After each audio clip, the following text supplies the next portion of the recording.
not a road that the farmer uses, it's just through the veld. I mean.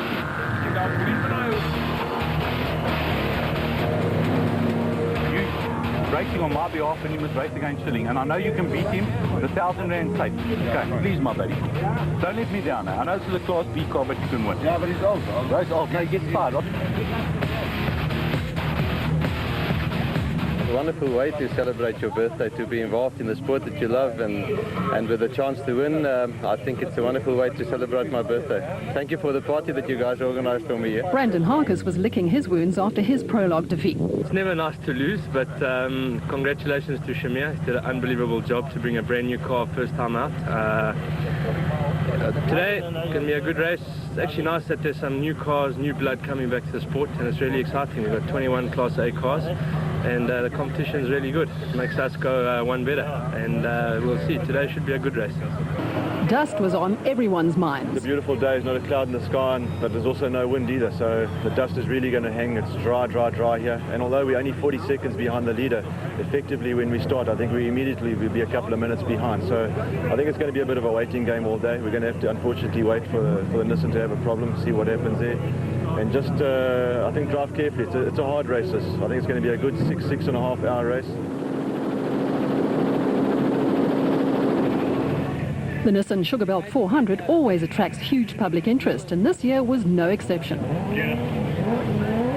Talking about dust, De Villiers and Jordan were in the fortunate position of being first on the road, which would give them a major advantage over their rivals, including teammates Grobler and Leek, who won 10 of the last 13 events.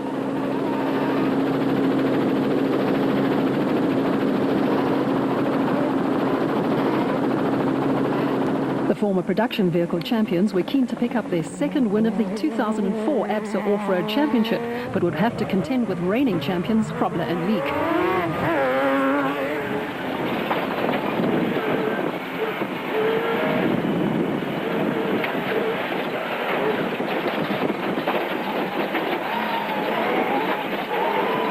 The veteran pair is a formidable combination, and even the dusty conditions would not dampen Grobler's determination to get into the lead and stay there.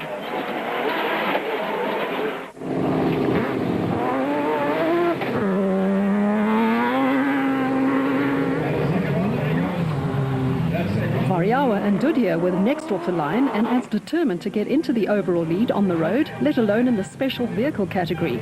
Unlike the production vehicle crews, who are not fazed by being beaten by a special vehicle, because the championship is split into two separate categories, the special vehicle brigade is hell-bent on beating the Class T factory-entered Nissans and Fords at their own game.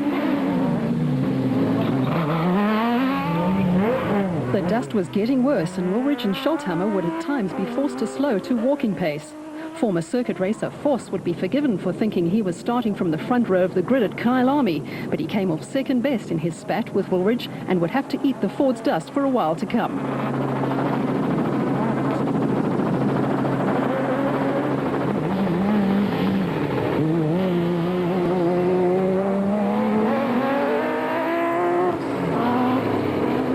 That was Corbett and Kelsey lurking in the dust.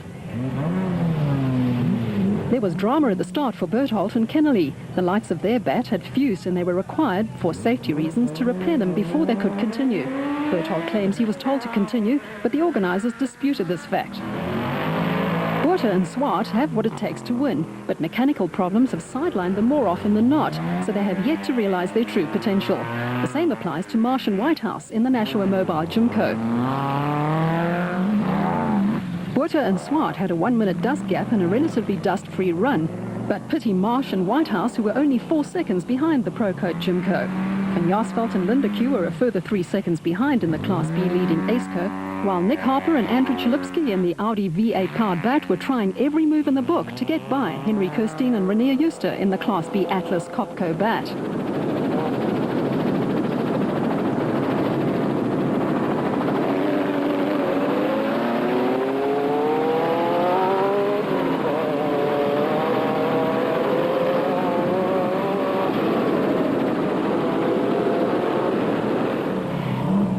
Special Vehicle Championship leaders Machekaneni and Stangl did not complete the prologue and started 83rd in the total Jimco and would have to make up 45 minutes on the leaders if they hope to win overall.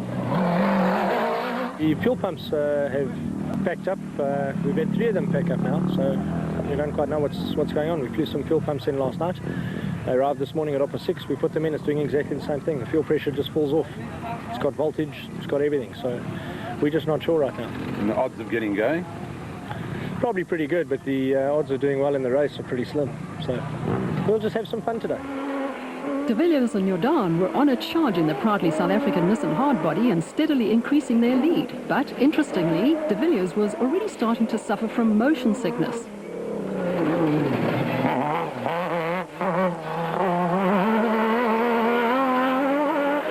Usual fork right, out.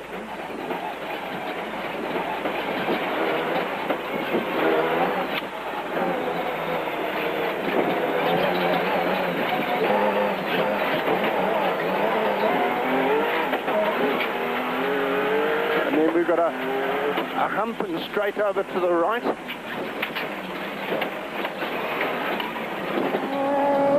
Krobler's wrong slot cost him valuable time, which allowed Woolrich and Schulthammer to close in.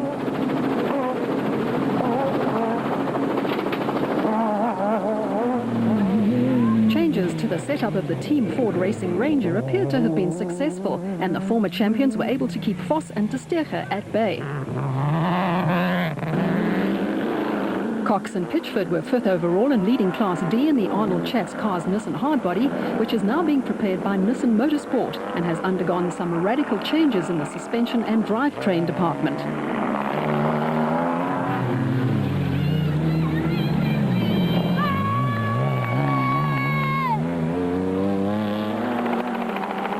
Schroeder and Peckham's Team Ford Racing Ranger was fitted with an automatic transmission and was 6th overall and 2nd in Class D, but being hunted down by Cronje and Birkin in the Castrol Toyota Hilux and Krobler and Prinsloo in the GBS Racing Nissan, who wrong-slotted in the quarry.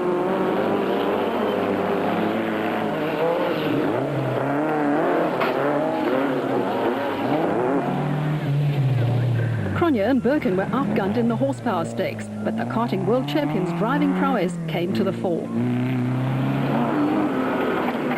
Lichtenberg 200 winners Hein Mulman and Cecil Fincham blotted their copybook when they rolled out of contention in the Nissan Dealer 400, but redeemed themselves in KwaZulu-Natal by leading Class E and running in the top 10 ahead of Hugo and Jaap de Bruin in the Castrol Toyota Hilux.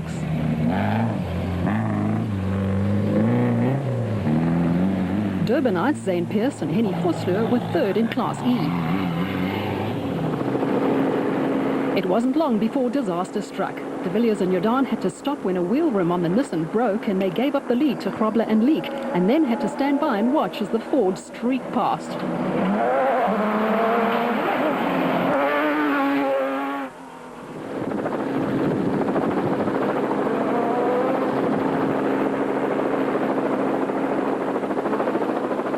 Has to be that way because the next instruction is through a fence. Go that away, that away, that away. This wrong slot cost Krobler and Leek their well-earned lead. We missed that.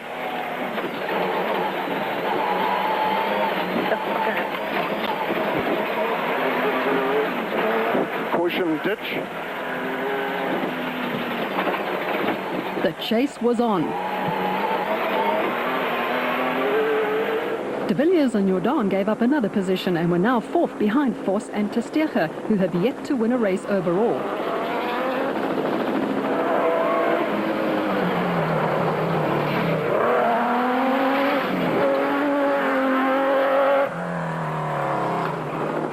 De Villiers and Jordan finally got underway after battling to remove the broken wheel rim, and now had their work cut out for them as they hoped to get to the head of the field.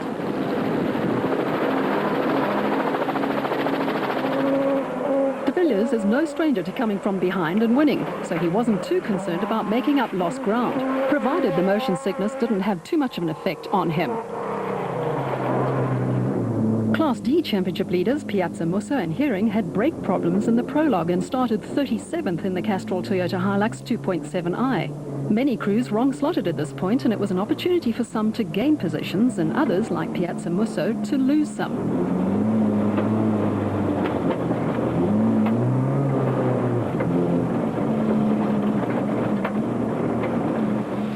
Mulman Bullman and Fincham had matters well under control in Class E, with the Hilux KZTE driven by Kasi Kutsia last year performing well. But there'd been a change in the Class E order. Pearson Vosloo are now second in Class E in the Castrol Toyota Hilux KZTE, with Jaap and Hugo de Bruin third in the Castrol Toyota Hilux, which was now a little worse for wear after colliding with Henry Zematin's Mastercraft PlayStation Pajero when they both wrong-slotted.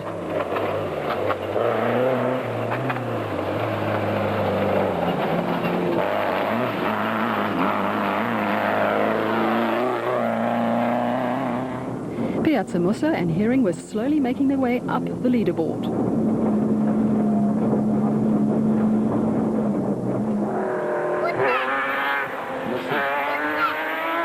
Krobler and Leek were on a roll and had opened up a 1-minute 7-second lead on their closest rivals.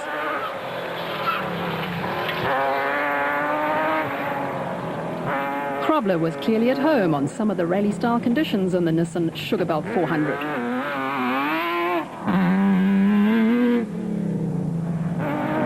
And Testera had moved into second place after colliding with the Team Ford Racing Ranger, with Woolwich and Scholhammer coming off second best in the altercation.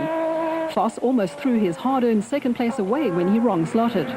The Ford pair again found themselves racing in thick dust, with de Villiers and Jordan bearing down on them.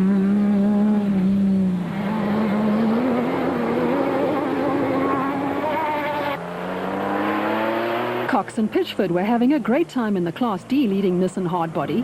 The changes made to the vehicle had obviously given it an edge over the rest of the Class D field, but behind them there had been a change in the order. Cronje and Birkin were now second in the Toyota, with Schroeder and Peckham third in the Team Ford Racing Ranger.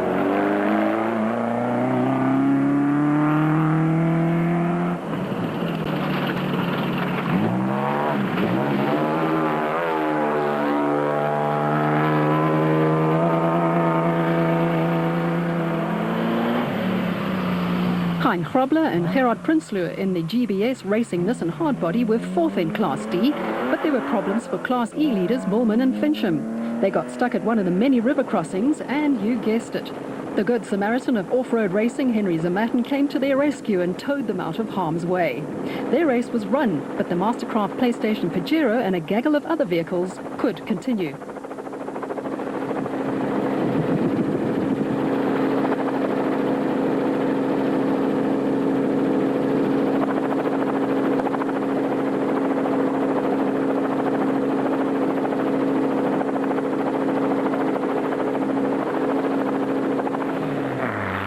Hugo and Jaap de Bruin were the new Class E leaders in the battle-scarred Castrol Toyota Hilux 2.7i.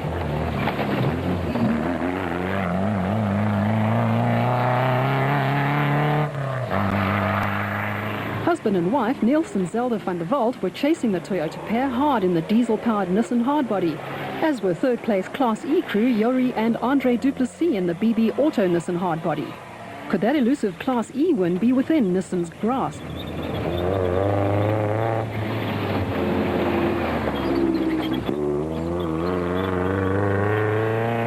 Andre Borta and Beans Heidenrich were the lone runners in Class F. The Kopenhagen Hotel Super Team Chevy was performing well after being plagued by overheating problems in previous events, which an engine swap solved.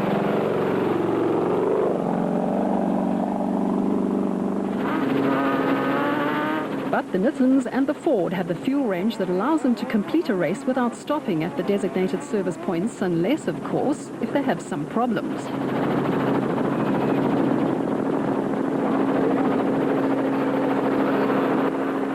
Nissan Sugarbelt 400 leaders Hannes Krobler and Richard Leek had no problems and continued on their merry way. Let it go. Well, we lost four-wheel drive halfway through the second loop, so we're battling a bit through the river section, but otherwise going very well. No problems. Krobler and Prinsloo were next into the pits. There's no problem in your pit area. They belong to your...